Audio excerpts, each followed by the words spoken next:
Hi, I'm Margie Holmes, psychologist, author, and educator. This week, we'll continue our discussion on stalking. Today, we'll focus on our stories and experiences of actually being stalked. Jang Ramilio Cantiller says, "You feel so angry and yet vulnerable at the same time."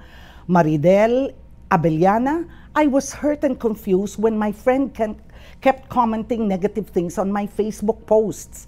I just learned last week that my ex-boyfriend hacked her account to stalk me since I blocked him a long time ago. He admitted and apologized to my friend but never apologized to me." Nakakainis yun, di ba? Absolutely nakakainis, Maribel. Now, here's a scary story shared by one viewer, May Magsino.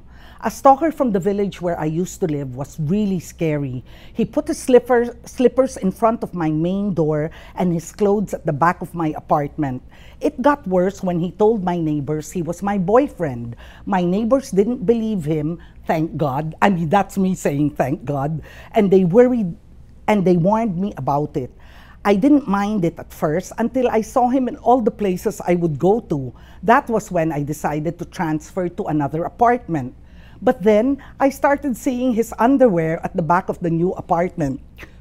Not only creepy, but kakadiri, di ba? I hope they weren't used underwear. Sorry, anyway, we don't get censored on social media.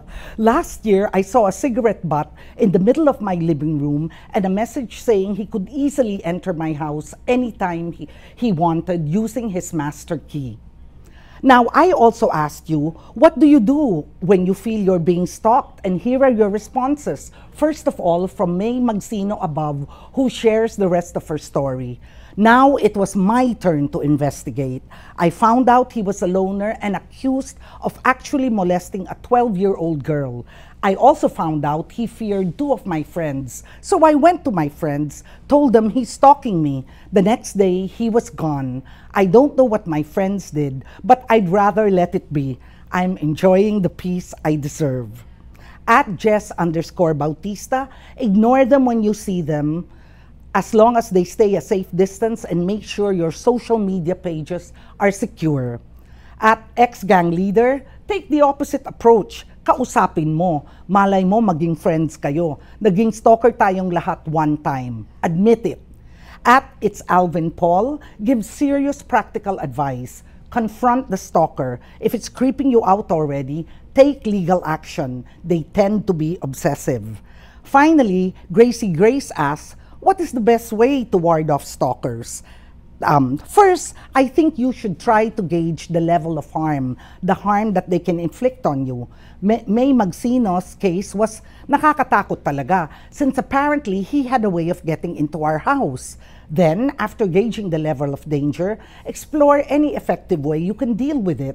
Some stalkers are vulnerable to parents, their parents or yours, to opinions, to maintaining a good reputation.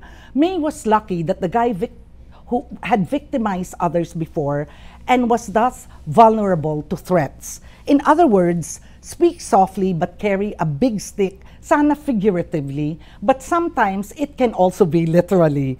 You know, like Lady Gaga, who had a fight with Paris Hilton, and then Paris Hilton got so many death threats. Now, we don't espouse violence, even if, like Lady Gaga, she planted the idea in someone's head. At any rate, that's it for today. Next week, we'll wrap up our discussion on stalking, this time focusing on those accused of stalking and actually recognizing some stalker tendencies.